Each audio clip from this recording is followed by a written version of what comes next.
For much of the past century, architecture was under the spell of a famous doctrine. Form follows function had become modernity's ambitious manifesto and detrimental straitjacket, as it liberated architecture from the decorative, but condemned it to utilitarian rigor and restrained purpose. Of course, architecture is about function, but I want to remember a rewriting of this phrase by Bernard Tschumi, and I want to propose a completely different quality.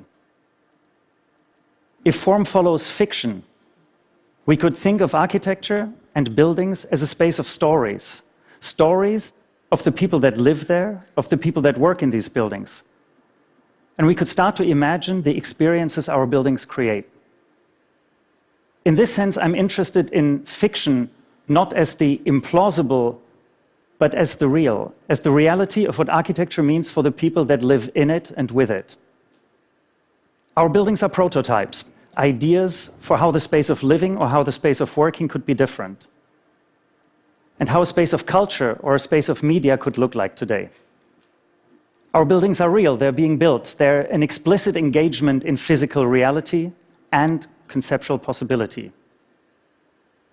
I think of our architecture as organizational structures. At their core is indeed structural thinking, like a system. How can we arrange things in both a functional and experiential way? How can we create structures that generate a series of relationships and narratives? And how can fictive stories of the inhabitants and users of our buildings script the architecture, while the architecture scripts those stories at the same time? And here comes the second term into play, what I call narrative hybrids. Structures of multiple simultaneous stories that unfold throughout the buildings we create. So we could think of architecture as complex systems of relationships, both on a programmatic and functional way, and in an experiential and emotive or social way.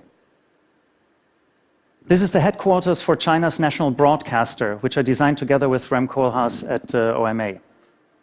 When I first arrived in Beijing in 2002, the city planners showed us this image, a forest of several hundred skyscrapers to emerge in the central business district, except at that time only a handful of them existed.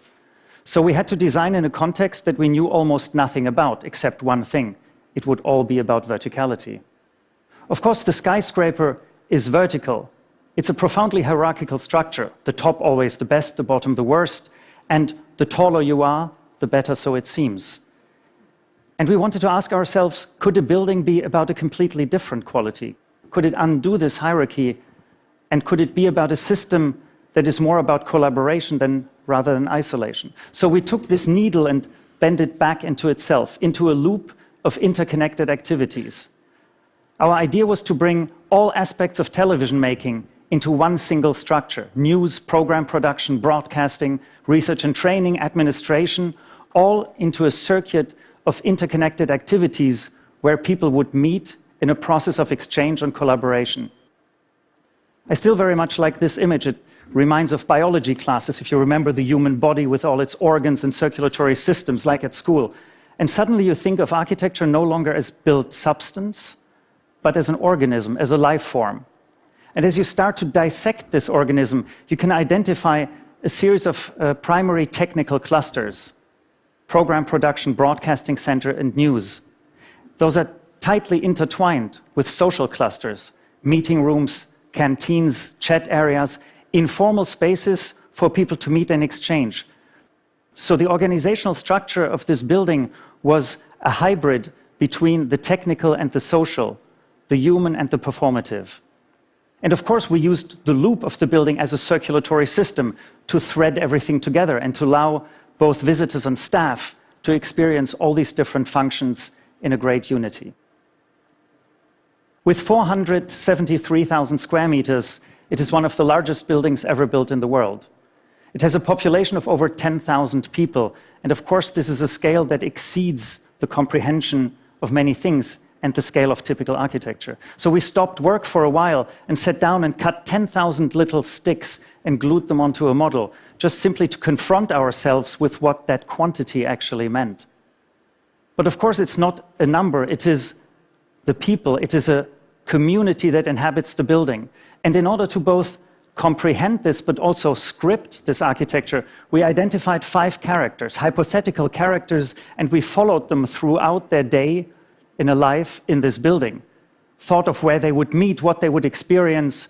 So it was a way to script and design the building, but of course also to communicate its experiences. And this was part of an exhibition with the Museum of Modern Art in both New York and Beijing. This is the main broadcast control room, a technical installation so large it can broadcast over 200 channels simultaneously.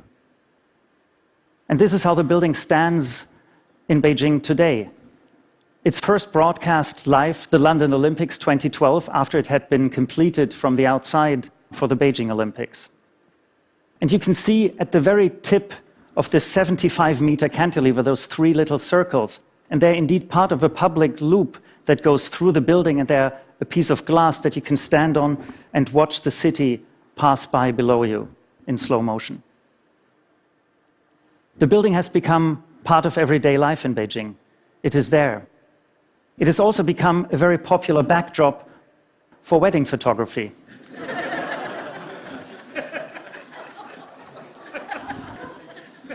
But its most important moment is maybe still this one. That's Beijing is similar to Time Out, a magazine that broadcasts what is happening in town during the week. And suddenly you see the building portrayed no longer as physical matter, but actually as an urban actor, as part of a series of personas that define the life of the city. So architecture suddenly assumes the quality of a player, of something that writes stories and performs stories. And I think that could be one of its primary meanings that we believe in.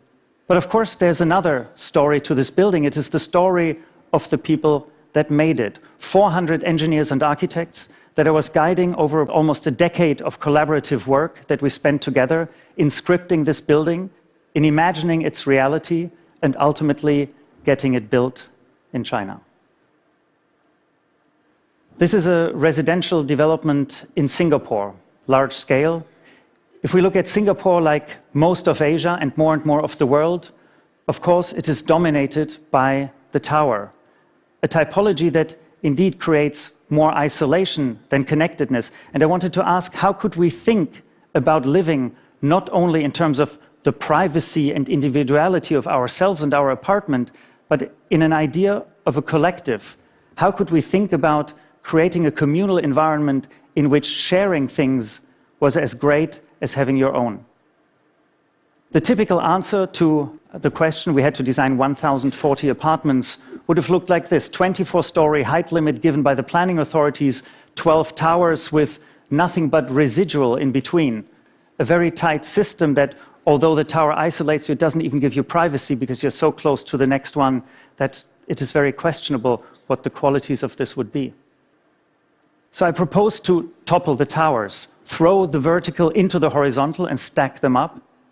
And what looks like a bit random from the side, if you look from the viewpoint of the helicopter, you can see its organizational structure is actually a hexagonal grid in which these horizontal building blocks are stacked up to create huge outdoor courtyards, central spaces for the community, programmed with a variety of amenities and functions. And you see that these courtyards are not hermetically sealed spaces. They're open, permeable, they're interconnected. We called the project the interlace, thinking that we interlace and interconnect the human beings and the spaces alike. And the detailed quality of everything we designed was about animating this space and giving this space to the inhabitants. And in fact, it was a system where we would layer primarily communal spaces, stacked to more and more individual and private spaces. So we would open up a spectrum between the collective and the individual. A little piece of maths: if we count all the green that we left on the ground minus the footprint of the buildings, and we would add back the green of all the terraces, we have 112% green space, so more nature than not having built a building. And of course, this little piece of maths shows you that we are multiplying the space available to those who live there. This is in fact the 13th floor of one of these terraces, so you see new datum planes, new ground planes for social activity. We paid a lot of attention to sustainability. In the tropics, the sun is the most important thing to pay attention to, and in fact, it is seeking protection from the sun. We first proved that all apartments would have sufficient daylight throughout the year. We then went on to optimize the glazing of the facades to minimize the energy consumption of the building. But most importantly, we could prove that through the geometry of the building design, the building itself would provide sufficient shading to the courtyards so that those would be usable throughout the entire year. We further placed water bodies along the prevailing wind corridors so that evaporative cooling would create microclimates that again would enhance the quality of those spaces available for the inhabitants. And it was the idea of creating this variety of choices, a freedom to think where you would want to be, where you would want to escape maybe, within the own complexity of the complex in which you live.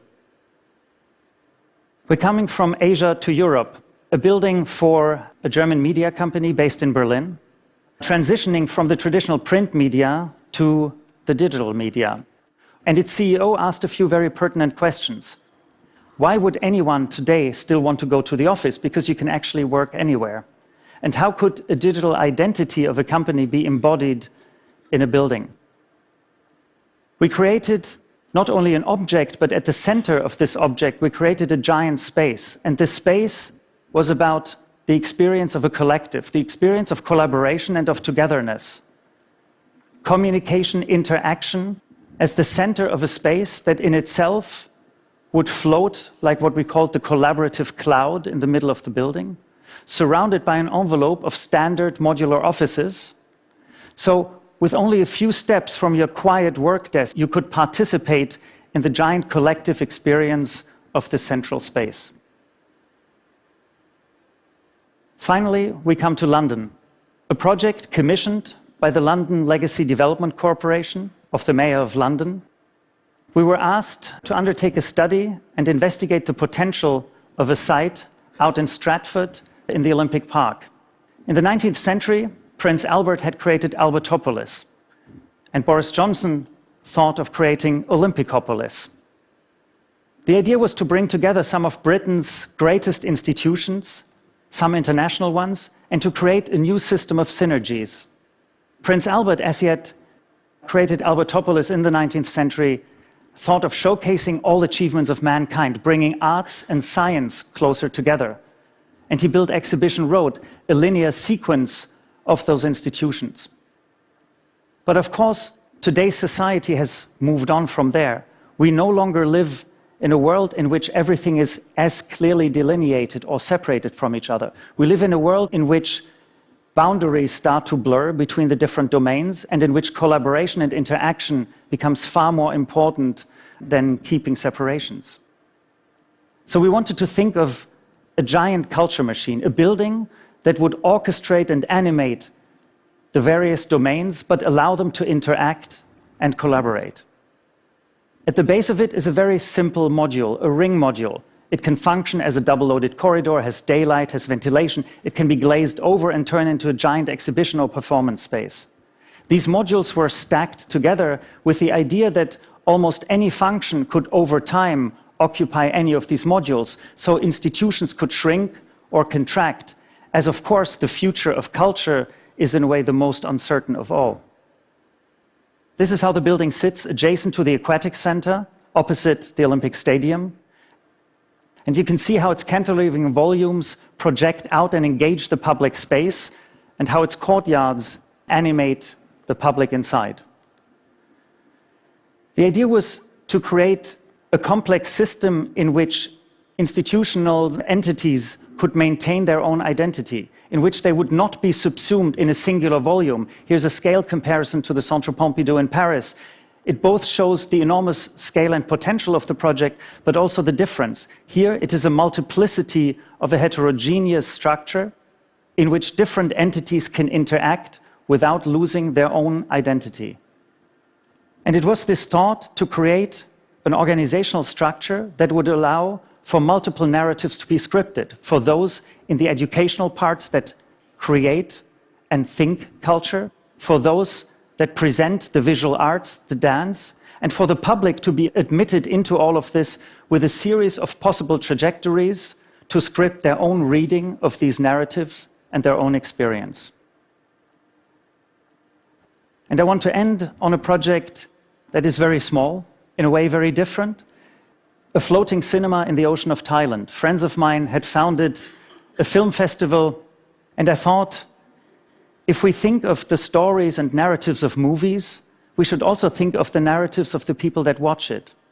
So I designed a small modular floating platform based on the techniques of local fishermen, how they built their lobster and fish farms. We collaborated with the local community and built, out of recycled materials of their own, this fantastical floating platform that gently moved in the ocean as we watched films from the British Film Archive, 1904, Alice in Wonderland, for example, the most primordial experiences of the audience that merged with the stories of the movies.